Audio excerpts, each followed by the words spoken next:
Shalom Bapak Ibu Saudara yang dikasihi Tuhan, salam sejahtera buat kita sekalian. Senang sekali kita boleh berjumpa kembali dalam suasana yang saya percaya Bapak Ibu Saudara dalam keadaan sehat, dalam keadaan damai sejahtera bersama dengan orang-orang yang Bapak Ibu Saudara kasihi. Bapak Ibu Saudara yang dikasihi Tuhan, hari ini kita akan merenungkan firman Tuhan karena kita masuk dalam minggu-minggu suasana Natal, di mana di bulan Desember hampir seluruh bahkan khalayak ramai di lingkungan kekristenan merayakan Natal. Nah, kita hari ini juga akan mengambil beberapa pengertian ataupun makna dari apa itu Natal. Kita akan belajar dari firman Tuhan ini.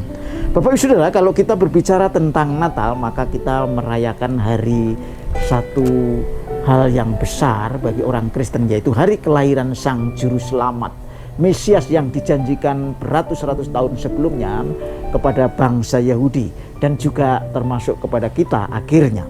Bapak Ibu Saudara, kalau kita berbicara Natal, maka ada 3 hal penting yang perlu kita renungkan supaya tidak hanya menjadi ritualitas ketika kita merayakan Natal, tapi kita memaknainya dan kehidupan kita sehari-hari. Oleh karena itu, yang pertama, apa yang dikatakan Natal buat kita? Apa yang dikatakan oleh firman Tuhan tentang kelahiran Tuhan Yesus Kristus? Yang pertama, Natal berbicara tentang kesukaan yang besar bagi seluruh bangsa. Mari saya akan bacakan dalam Lukas pasal 2 ayat 11 yang demikian bunyi firman Tuhan buat saudara dan saya. Mari kita perhatikan. Hari ini telah lahir bagimu juru selamat, yaitu Kristus Tuhan di kota Daud. Saudara, hari ini telah lahir bagimu juru selamat, yaitu Kristus Tuhan di kota Daud. Tentu ini berbicara tentang siapa Alkitab ini dinyatakan pada waktu itu, yaitu kepada para gembala. Tetapi kali ini saya pikir ini boleh kita ganti. Hari ini telah lahir bagiku juru selamat, yaitu Kristus Tuhan di kota Daud. Kita boleh ganti, di kota Daud itu adalah di dalam hati saudara dan saya. Hari ini telah lahir bagi juru selamat, bagiku, yaitu Kristus Tuhan di dalam hidupku. Bapak Ibu Saudara, jadi Natal tidak hanya sekedar bagaimana kita merayakan, berkumpul dengan baju baru, dengan makan dan minum yang berkelimpahan karena sukacita itu melanda sebagai ucapan syukur. Tetapi makna yang lebih penting dari itu, dari sekedar kita merayakannya secara lahiriah, maka kita harus memaknai bahwa Natal itu adalah kesukaan yang besar.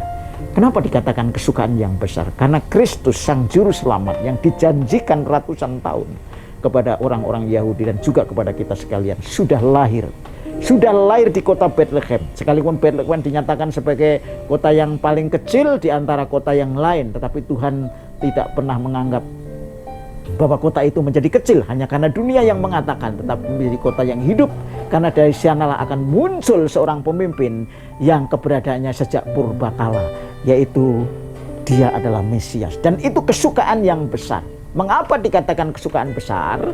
Karena Yesus datang untuk menebus segala dosa umatnya. Yesus datang untuk menjadi jaminan bagi kita orang yang berdosa dengan akhirnya nanti mati di atas kayu salib. Itulah Yesus harus lahir terlebih dahulu. Di mana dia lahir? Di kota Bethlehem. Itulah kesukaan besar yang diawali oleh berita tentang Injil, bagaimana Natal itu memang dimaknai. Saudara harus bersukacita ketika Natal. Jangan bermuram durja dan bersedih hati. Mari kita rayakan Natal dengan suasana yang bergembira, bersukacita, karena Tuhan telah datang buat saudara untuk menyelamatkan saudara dan menghampiri saudara dan melawat saudara hari ini di dalam hati dan hidup saudara secara pribadi maupun keluarga. Natal adalah kesukaan besar bagi saudara dan saya. Karena itu mari kita bersyukur, kita rayakan kelahiran Tuhan ini dengan sukacita dari hati yang memuliakan Tuhan dan mengasihi sesama. Itu yang pertama. Yang kedua, Bapak Ibu Saudara, Natal adalah berbicara tentang kedamaian. Ya, tentang kedamaian di dalam Matius pasal yang pertama ayat 22. Saya akan bacakan buat saudara dan saya. Matius yang pertama ayat yang ke-22. Yang berbunyi demikian.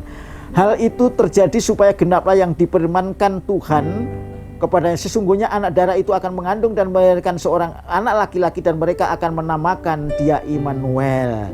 Karena yang berarti Allah menyertai kita. Sudah bangun dari tidurnya, Yusuf berbuat seperti yang diperintahkan Tuhan itu kepadanya. Ia mengambil Maria sebagai istrinya. Saudara-saudara, ayat 21 yang menegaskan sebelum ayat 22 dan 23 ini berbicara begini. Ia akan melahirkan anak laki-laki dan engkau akan menamakan dia Yesus karena dialah yang akan menyelamatkan umatnya dari dosa. Kalau Tuhan berbicara tentang keselamatan, maka Tuhan berbicara tentang kedamaian. Orang yang diselamatkan tanpa kedamaian tidak mungkin. Oleh karena itu, Tuhan Yesus datang ke dunia untuk menyelamatkan kita. Dia sebagai juru selamat, berarti ada kedamaian. Apa implikasinya bagi saudara dan saya ketika merayakan Natal hari ini? Saudara harus berdamai dengan semua orang. Saudara harus berdamai dengan siapapun, mulai dari keluarga, lingkungan di mana saudara, orang-orang di sekitar saudara di gereja, bahkan orang yang memusuhi saudara. Saudara harus berdamai dengan mereka, kasih mereka, karena Yesus datang untuk mendamaikan saudara dan saya. Natal berbicara tentang kedamaian, dan saudara dan saya sebagai orang percaya yang sudah menerima Yesus sebagai juru selamat dan Tuhan harus berdamai kepada siapapun.